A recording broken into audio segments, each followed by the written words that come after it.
action challenging its jurisdiction to hear $4.5 billion and 2.8 billion naira fraud case.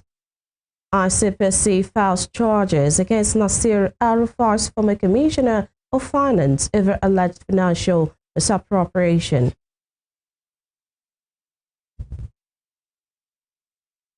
Defense headquarters confirms killing of 6 soldiers during a swap raid on military base.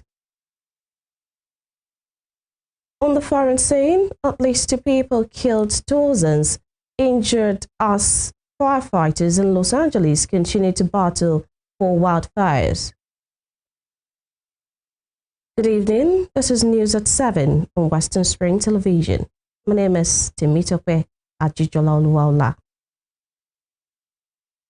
Alleged abuse of office. We'll begin with judicial matters as an Ikeja Special Offences Court has dismissed the plea application filed by the former governor of the Central Bank of Nigeria, Godwin Emefiele, challenging its jurisdiction to hear the $4.5 billion and 2.8 billion naira fraud case brought by the Economic and Financial Crimes Commission, EFCC. Delivering the ruling on Wednesday, Justice Rahman Oshodi held that the court had jurisdiction over counts 8 to 26, citing relevant legal authorities and evidence presented in the case file. However, the court struck out counts 1 to 4, which centered on abuse of office through the allocation of foreign exchange without bidding, noting that such actions were not punishable under Nigerian law. The judge subsequently adjourned the trial to February 24, 2025, the continuation. On April 8, 2024, the EFCC had arraigned Emefiele before the court on a 26-count charge bordering on alleged abuse of office and irregular allocation of $4.5 billion and 2.8 billion naira. In his ruling, Justice Oshodi noted that while counts 1 to 4 relate to the general offense of abuse of office as defined by criminal law, the specific conduct alleged in those counts specifically, the allocation of foreign exchange without a bid, is not defined as an offense in any written law.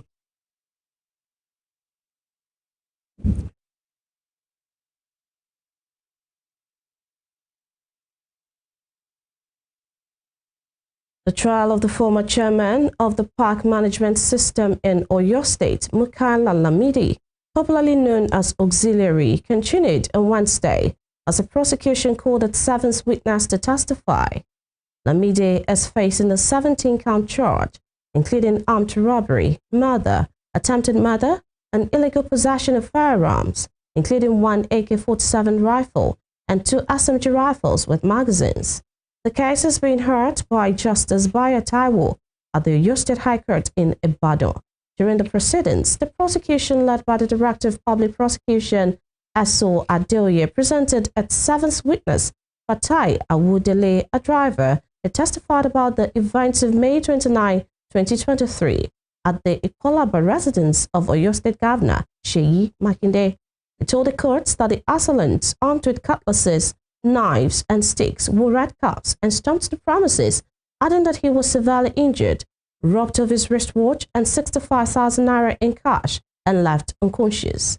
The defense, led by Senior Advocate of Nigeria, Olaleko Ojo, cross-examined Awudele, challenging his ability to identify the attackers.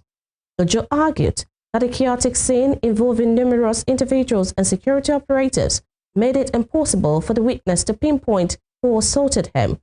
Justice Taiwo, however, adjourned the case to February 9 to January 9, 2025 for the continuation of the hearing.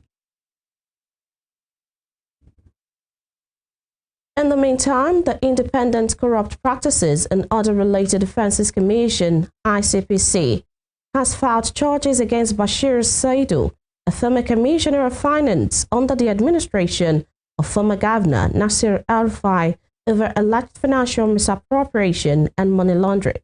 The embattled former commissioner was arrested some weeks ago by the Kaduna State Police Command over allegations of diversion of public funds and was later remanded at a correctional center in the Kaduna State capital.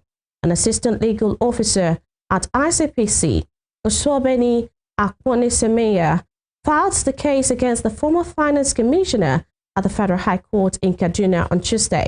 He was charged alongside the staff of the Ministry of Finance, Ibrahim Mukhtar. According to the suit, the defendants are charged with a 2-count charge of money laundering.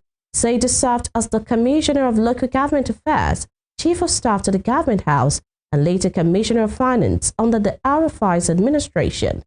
The Kaduna State House of Assembly had indicted Elrufai'S administration for allegedly siphoning over 423 billion naira from state funds.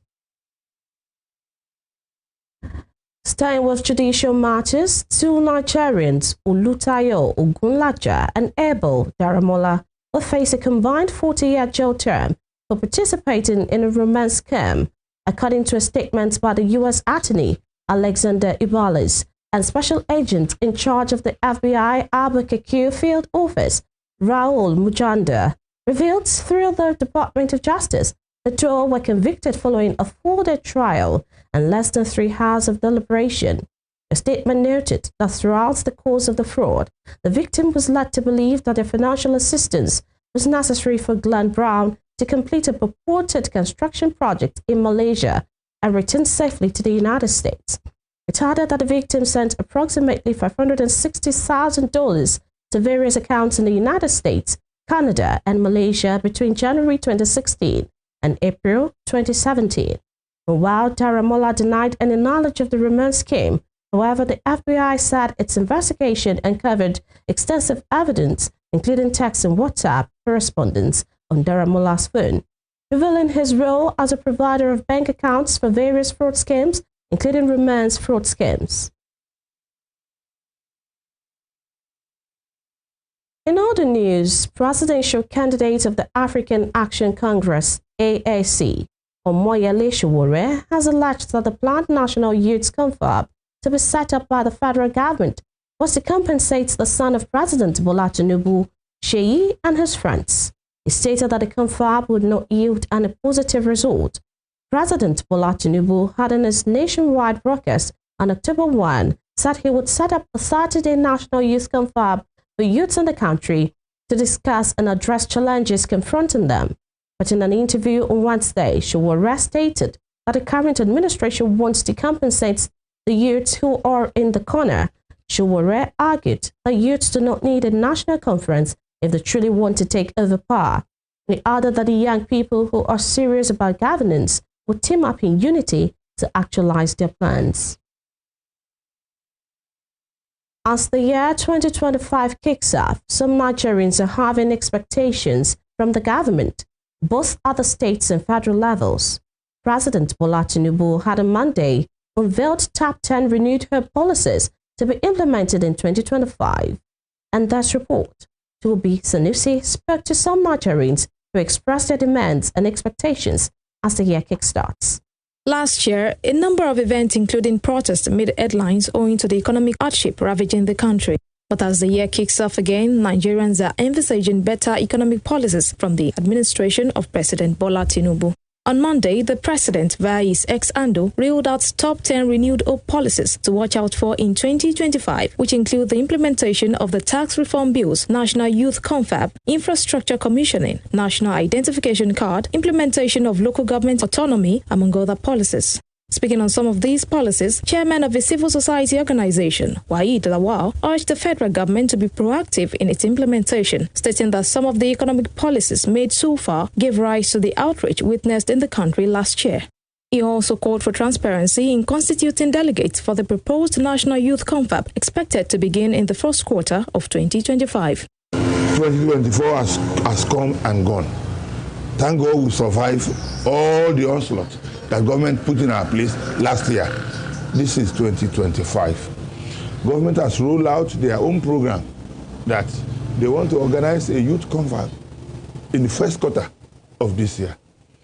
Yes, it's a good idea, but we have been having confab in this country very many times. How many of these reports were implemented? How are they going to select representative into that confab? Is it not going to be political patronage for the government in power? Will they select the real youth that that has something to discuss, something to canvass at that conference. Dr. Lawal also called for an enabling environment for businesses to thrive in 2025, noting that the foreign exchange crisis, skyrocketing inflation, and fuel hike have hampered business growth in the country. I believe government should do the needful by making sure that the exchange rate come down drastically. If that one's drop drastically, then we will witness a good economic policy that will favor the masses of our people. Today, if fuel can be sold at 190 before the advent of Mr. President, it has been selling for 1,050 naira during his tenure, now naira 55, 965. Whatever government want to do, they should make sure that they allow all this refinery to work optimally. As a result of the continued economic hardship in the country, many businesses were forced to shut down, while purchasing power also reduced. But Segun Solomon, a Nigerian entrepreneur, hopes the situation is tamed in 2025 to avert another round of demonstrations. To the point that an average Nigerian could hardly feed. Businesses died. Many businesses died. I'm a businessman. It affected my business as well. People's purchasing power decreased so seriously. And when it happens like that, literally everybody would be affected. This year, I really do hope, because the president has always been promising that, what we are doing is for the longer good. It's for the longer term good of the people. So it's high time that we start seeing the results of that. Mr. Solomon also wants the government to invest in agriculture and empower farmers to alleviate poverty and bring about employment. It's important that a nation can produce what its citizens actually deserve, what they need to actually manage their daily living. And one of the key things we need to manage our daily living is food. And would it be that the government would be the ones to go to farm? Not necessarily. Empower people, get agricultural equipment. In the meantime, it is expected that the Bola Tinubu-led administration expedite action on policies that will bring about economic growth in the nation.